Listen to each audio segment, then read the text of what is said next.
Hi guys, how are you doing? I hope you're doing great. This is Teacher Smile, and in today's lesson, we are going to talk about composite functions. And of course, our today's lesson is a request. What are we expecting in this lesson? We are, of course, going to we have questions like this one where we'll need to find something like this. That's what we call composite functions. Trying to look at some things like this, and we would also need to look at questions like this. That's what we are trying to find. So let's go back to our first slide. We need to understand that when we're talking about functions in general, we can write them in different formats, which means I can write f of x, I can write g of x, h of x, p of x, q of x. They all mean the function of x.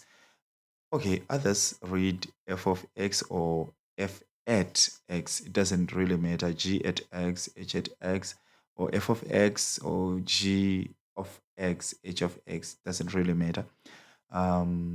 Whichever way you may use to call them, you just need to know what they are and how they actually work. So, f of x, let me just have an example. Let's say our f of x is equal to 3x plus 1.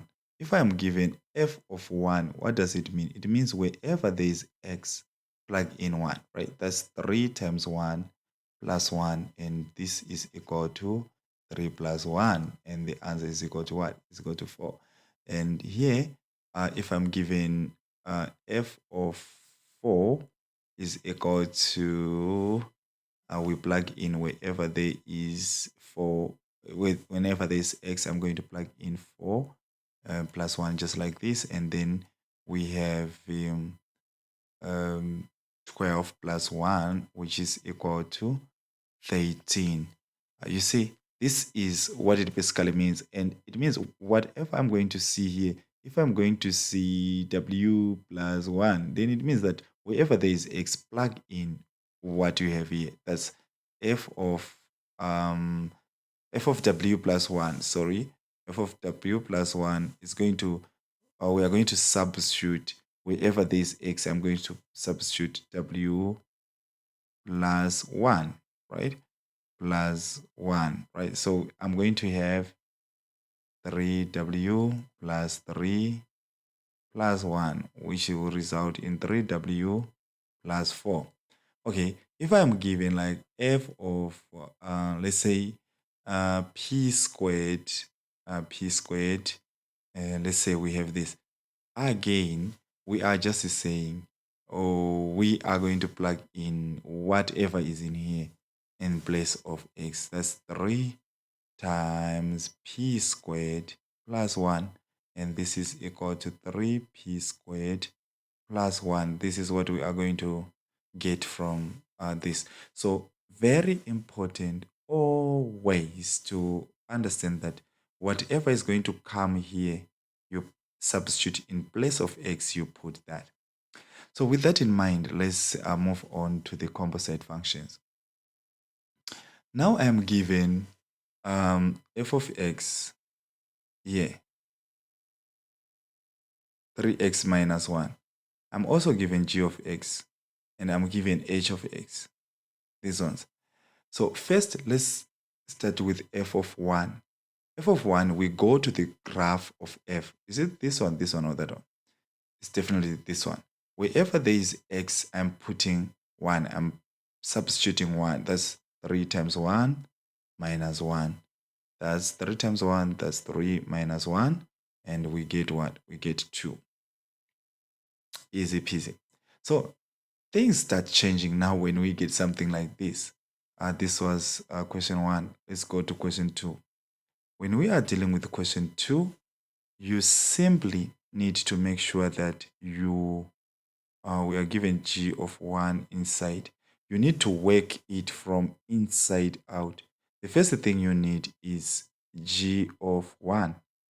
What's inside the brackets? G of 1. Okay, so let me work it out here.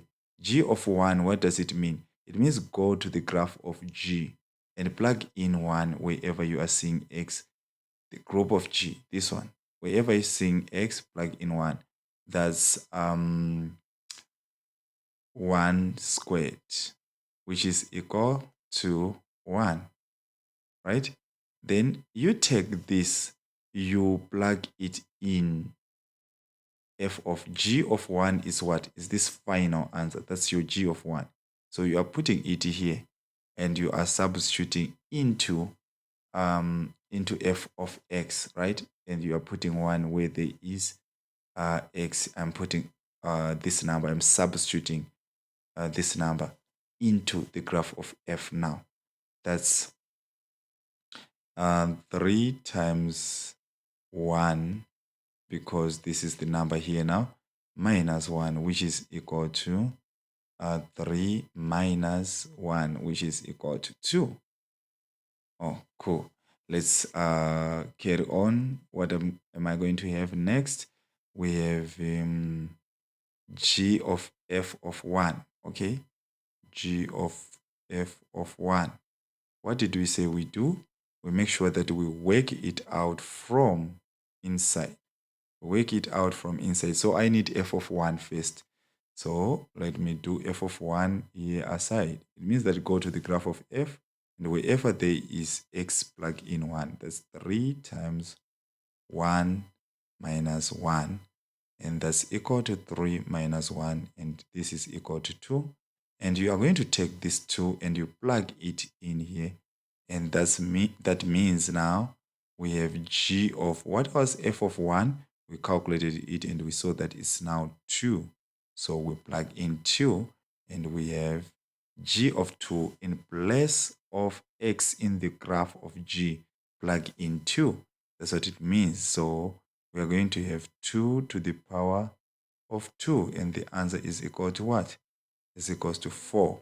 That's how we calculate our item 3. How do we calculate our item 4? Our item 4 is saying f of g of h of 1. Oh, seems a lot, right? But when we are calculating this, we always start from inside. Which one is the most inside one? If it makes sense, this one is the one that is inside, right? The first one, h of 1. So it means you will need to have your h of 1. Okay, let me use a different color here. So you will need your h of 1.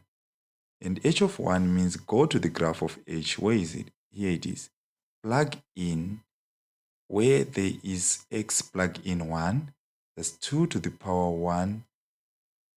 This one is going to give us 2. So it simply means now I have f of g of, instead of writing h of 1, h of 1, we already found it here, that the h of 1 is 2. So now we close the bracket. Okay, let's further simplify. Here, I need to do it again from inside, which means this time around, I'm taking right here. I need g of 2. G of 2 means go to the graph of g and then plug in 2 where there is x. That's g of 2 is equal to 2 squared. And this is equal to 4. So with this 4, I can now say f of, instead of plugging in instead of plugging in a g of 2 now, because I have already calculated this g of 2 and I know it's 4, I can plug in 4 like this. And then here I now need to go to the graph of f and plug in 4. Where is the graph of f? Here it is. So I need to plug in 4 in that graph, minus 1.